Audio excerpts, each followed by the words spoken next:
Well, here at Bridge City News, we want to keep you abreast of stories as they develop. We recently presented a special report on Indigenous land rights and what Aboriginal title means and how it impacts private property rights.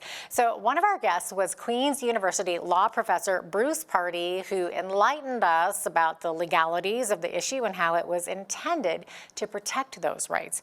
And since our report, the Supreme Court of Canada has decided not to hear a New Brunswick case of Aboriginal title, which kind of muddies the legal waters here. So Bruce Pardy joins us now with an update on that and to sort of clear things up a little bit. Bruce, thanks for joining us once again.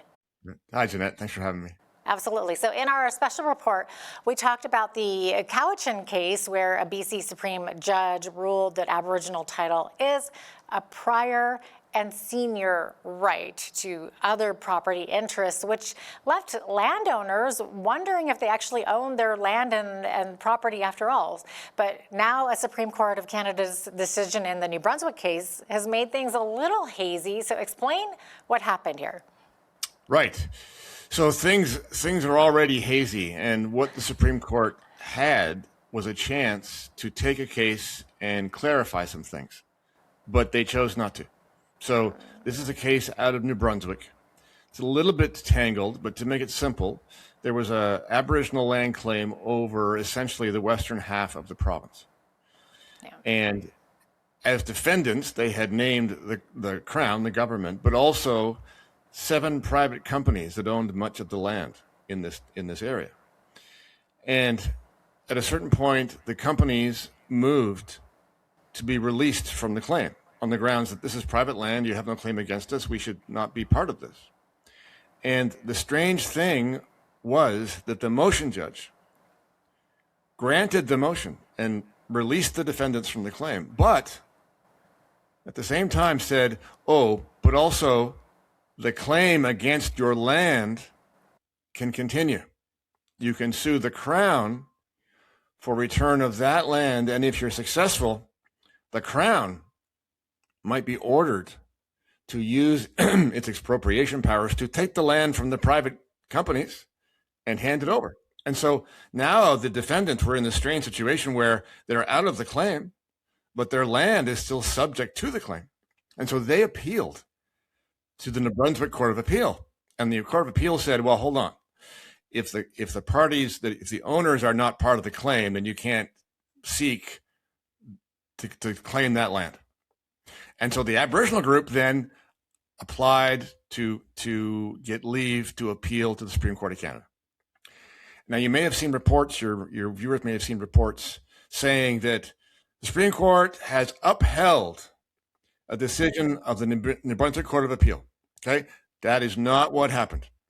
What happened was the Supreme Court simply declined to hear the appeal. They dismissed the application for leave. Because most cases require permission to be heard by the Supreme Court, and the Supreme Court only hears about maybe less than 10% of those that ask. Right?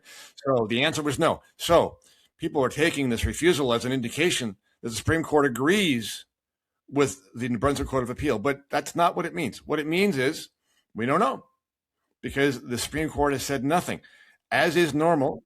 As is normal, they gave no reasons for refusing to hear the case. So right. They might have agreed, they might have not agreed, we don't know. We don't know. So the court dismissed the application. So application for leave. The appeal. Right. So yeah. They made the decision not to hear the appeal. And it doesn't mean that this is a ruling in this case, right? And like you were saying, I think some people are getting that confused, so this was not a ruling that could set a precedent or anything like that, right, Bruce? That is correct. That's correct. So the last word on this issue in New Brunswick belongs to the New Brunswick Court of Appeal. But that decision is not binding on courts in other provinces. So it's not irrelevant to a situation like Cowichan, but it's a New Brunswick case, and Cowichan is in BC. And so that is not determinative of the question. If the Supreme Court had decided to take the case, then they might have said some things that were at least relevant to situations across the country, but they didn't do that. Oh, interesting. So there are 9 justices who sit on the Supreme Court, and by them not saying anything, how do we read the tea leaves here? Reading the tea leaves is an excellent way to put it. That's exactly what people are trying to do. And of course, with 9 people on the court, it's not a monolith. These 9 people sometimes think the same things and sometimes think differently. Sometimes there's dissents. It's impossible to know exactly why it was that the court as a whole decided not to hear the case. And because they give no reasons for that, it's all speculation. I mean, it might have been, let's just hypothesize for a minute. Let's say that some of the judges on the court are inclined to want to say that private property can be taken and handed over on the basis of an Aboriginal claim. If that's the case, then this New Brunswick case might not have been an ideal case to do that. Why? Well, because the private defendants are not part of the claim now. And so it's maybe going further than some of the judges wanted to go. But this is all hypothetical. We don't exactly know. And sometimes the best thing to do is to wait until eventually, hopefully, it will get in front of the Supreme Court in some way from some source. It won't be this case now. Now, mind you, let's just add this. This New Brunswick case has not gone to trial yet. This is all preliminary stuff. This is a motion to remove defendants. They haven't even got to the hearing of the case yet. And so you never know. This case might come up again for the Supreme Court, or the Coachan case. There's all kinds of procedural things going on there. That's being appealed. How long that will take, nobody knows exactly. So hopefully one of these cases will eventually get to the Supreme Court and they will decide to hear it so they can clarify for us what the relationship is between private property and Aboriginal title. Yeah, I'm sure a lot of people are sort of on the edge of their seat waiting to hear that. Yeah, not a great thing for property owners, I guess. So Bruce, earlier on in our recent special report on Indigenous land rights, you said the government has made a category error. So explain that once again for us, because it seems that we're being told there are 2 sets of rights in this country. That is correct. The category error, for my money, is the idea that Aboriginal people are a different category of people. And that idea is very deeply embedded. It's constitutionalized, it's reflected in the law. I think it's very deeply embedded in the culture. A lot of people think that a separate, different status for Aboriginal people is the natural and proper order of things. And my suggestion is that is the opposite of what it should be. If you live in a free country governed by the rule of law, governed by the idea of blind justice, which is that the law should not care who you are. Everybody should be subject to the same laws and standards and have the same roster of rights as everybody else. If you have that idea, well, then it's untenable to have different categories of peoples who receive different kinds of rights and entitlements depending upon their lineage and their cultural associations and their background and these kinds of considerations. You don't want the law and the courts and the government choosing between people. You want them to be making laws, sure, but those laws should apply to everybody in the same way.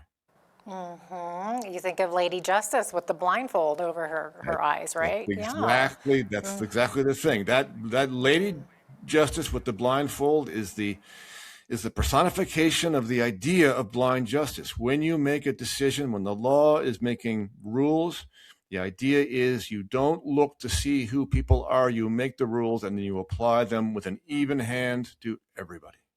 Right. And with the myriad of Aboriginal land claims that we're seeing now across the country, so what are the chances we'll need to reopen the Constitution to address this? Very difficult, because the amending formula for the Constitution is designed to be very difficult. You would have to probably repeal several sections of the Constitution, including and especially Section 35. Section 35 is the provision in the Constitution that guarantees Aboriginal and treaty rights as of 1982. But what has happened since 1982 is the Supreme Court has taken that provision and basically championed, redefined, evolved, enlarged, if you like, the nature of Aboriginal rights, which has in good part brought us to where we are today with this confusion. So confusing indeed. So legally, Bruce, where do you see this going? Does this decision by the Supreme Court in the New Brunswick case open the door to challenges in these other cases? Well, there's still going to be challenges. I mean, there's going to be, well, the number of Aboriginal claims across the country is growing. It's already large. It's growing. I mean, basically, they're being encouraged by this state of uncertainty, by these indications from both the Coachant decision and the motion judge in the New Brunswick case and other places to suggest that, you know, you should go ahead and claim as much as you can, because there's an opening now. In the Coachant decision, of course, the judge said that Aboriginal title is senior and prior to private property. Okay? Right, So and that a set lot of- precedent. Indeed. And that, of course, that's not the end of the word in that case either, because that's going to be appealed and go through some different stages, and that's going to take a long time too. But Right. there is potential in the law now that private property might be susceptible to Aboriginal title claims. And that leaves a whole lot of people from in various places around the country vulnerable to having their main asset, their main financial asset, their home, vulnerable to what the courts do if they were to receive an Aboriginal title claim or an Aboriginal claim of other sorts in the area where they own their house. This is exactly why something needs to be done, and the Supreme Court had a shot at taking that opportunity and turned it down.